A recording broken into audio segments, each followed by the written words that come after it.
Oh, hi guys, how you going? Now, I know it's been a few days since my last upload, but I'm back, and I'm here for some content you probably won't watch, and even fewer will subscribe from. Anyways, this is going to be a series where I will show some things I do, and how to do some things. Mostly before wipe, or at the beginning of wipe. Things you do at various stages throughout the wipe and whatnot. And this is a strat you can use anytime throughout the wipe. It will be more effective earlier on, as you will find keys and a bunch of tradable items and a bunch of that barter loot you can get. You're going to find a lot of this with this strat. And right now, I'm averaging about 250k at the end of the wipe when I run this little scav run. And in the beginning, you're going to be making a lot more off this. I'd say 500k, maybe. So let's set the scene here. You're broke as fuck, and Battle State won't remove the flea market. So you got to make money instead of actually progressing through the game, because that'd be ridiculous. Of course, when we're talking about money, we're talking about shoreline. Nothing compares to shoreline when you think about money in Tarkov. Maybe reserve, maybe labs, but for the most part, it's all about shoreline. Now here you see 6 a.m., 18. We're going to go with 18, because 18 is 6 p.m., and there are very few people playing any time of this. So, now, when you think of money on shoreline, you think of hitting the resort, going for LEDX spots, going for all the rare rooms and stuff. But we're going to be hitting a way less targeted spot. Now, people will hit Svetali, which is the village, but no one is ever thorough when they walk through the village. I'll walk through it and find jackets that haven't been hit constantly, because no one takes the time to clear it. And not only will we be hitting jackets, but duffels. You know what you can find in duffels, my guy? Gauges, books, fuel condensers, some streamer loot. If it is available in the game, you can find it in a duffel, probably. I found bitcoins in a fucking duffel, I think. And another great thing about Svetali is that it's usually dead.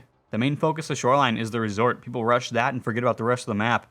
Later in the wipe, you won't find a single soul.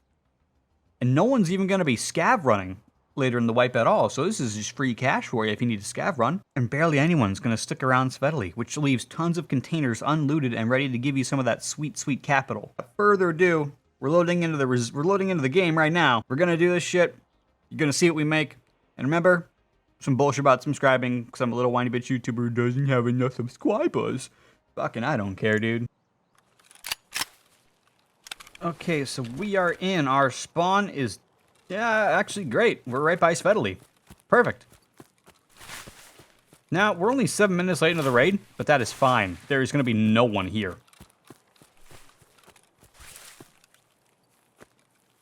Oh yeah, and pro tip, when you first start a scav run, look at your entire inventory. Make sure you don't have anything that would make you want to extract immediately.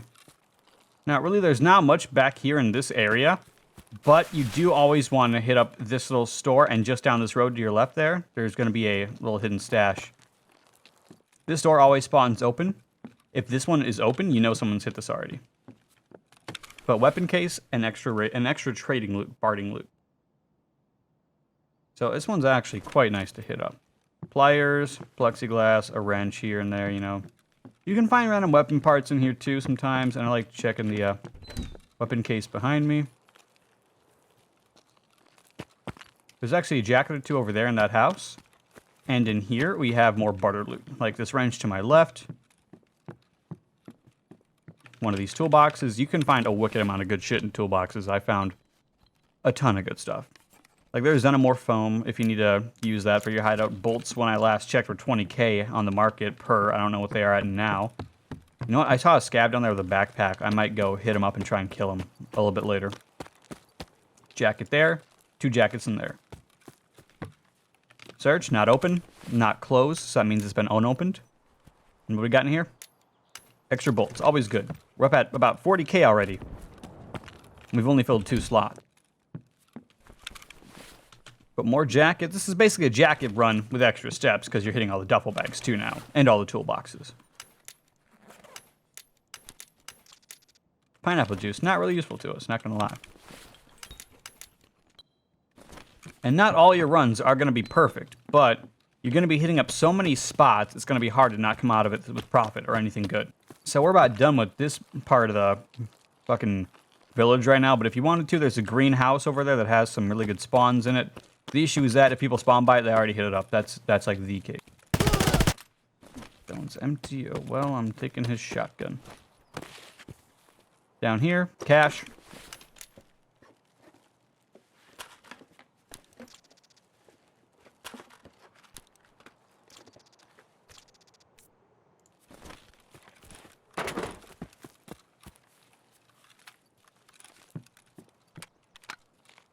Ooh, slugs, cool. It saddens me that no one ever actually hits up this house. Because there are 2 jackets in here. That's quite a lot, man. Of course, like this, you find a lot of Wilstons and whatnot.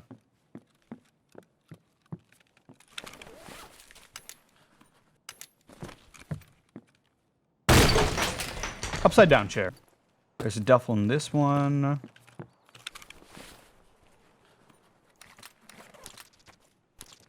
Sure, magnets are worth very little, but I'll take them anyways. Now, we're starting to find less and less stuff that actually is worth value, so I'm just throwing it in my pack, basically, because if I find something better, I'll just toss out the shit I already got.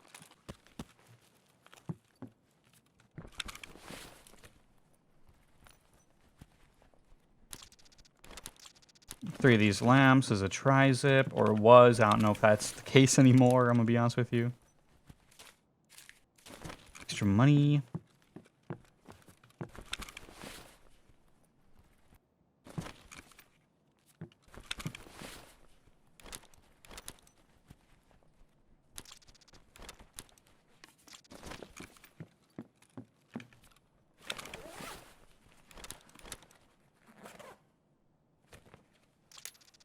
There it is. There's a skull. That's good. Filter's like 20k, actually. They're not too worthwhile anymore, I'm not gonna lie. But this house is also the shit. It has 2 jackets right in front of the store. And I'd recommend going and hitting them too.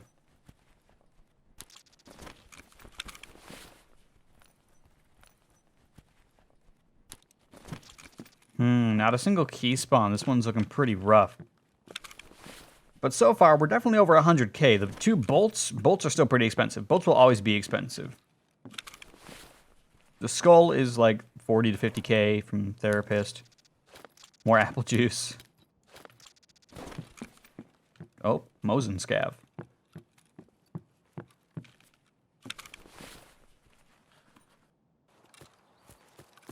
No, we haven't found too much. This run's kind of looking booty, so I'm just going to go over and get this other duffel bag in the weird house no one usually hits up.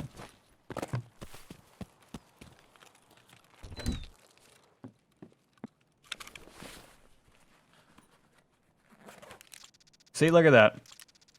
Another streamer item. Condensed milk's about 20k. Alright, so 20, 40. Might as well call that 80. Plus another 20, 100, 120, 140k. All this random shit probably puts us at about 160, 175k right now. On this island in front of us, there's another hidden cache below a bush. One of those wooden ones. Might as well search this. I have no reason not to. Bolts. Taking out the wrench.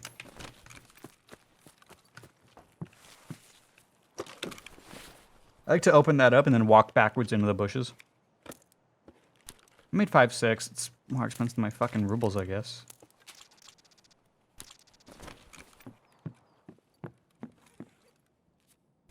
I'm gonna bet these have been both hit up. Or not.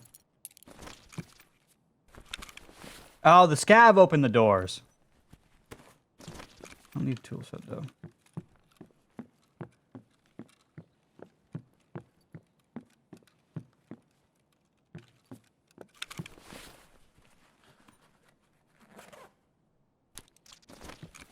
Alright, well, our haul is... Oh, there he goes. Alright, well, our haul is looking fairly decent, actually, right now.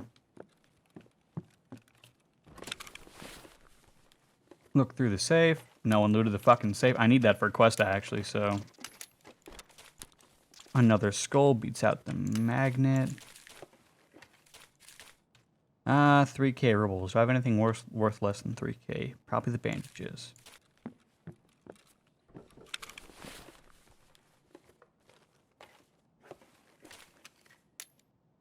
Ah, the GB coin. Worth more than that. Alright, well, I'd say we have a fairly good min-maxing here.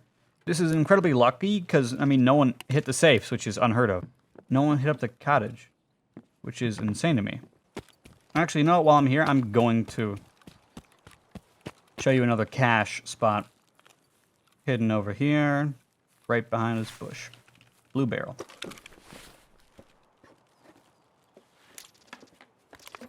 Another condensed milk. Thought I heard someone just now.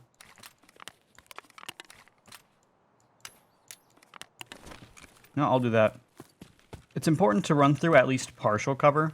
If you don't, there's a chance you'll just take a straight bullet out of nowhere and fucking die. That'd be lame, especially after you collected all this fucking loot. It'd be quite a bummer. Now, you almost never want to run right next to the wall, because that's actually going to outline you. Because you're pretty much a giant gray and brown moving blob against a white background. That's kind of dangerous. You stick out a lot. Can you hear my furnace kick on? I know, it's annoying, right? It's great. Ruins my videos. Awesome, dude. Look at the loot, dude.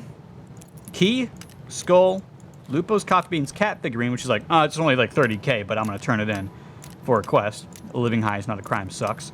Another skull, more bolts, dollars, screws, just because I could.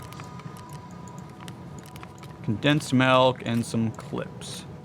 And of course we take these because we can just sell them to Ragman. We might use this helmet later for all I know. Sell that to Ragman. Sell that gun, sell that gun.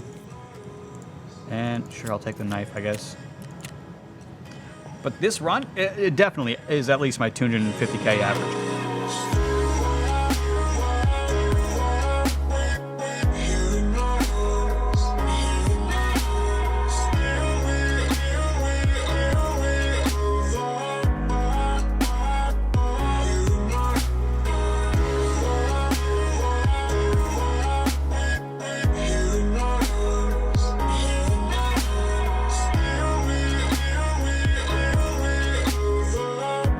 So I'm willing to say we did make about 370k this run.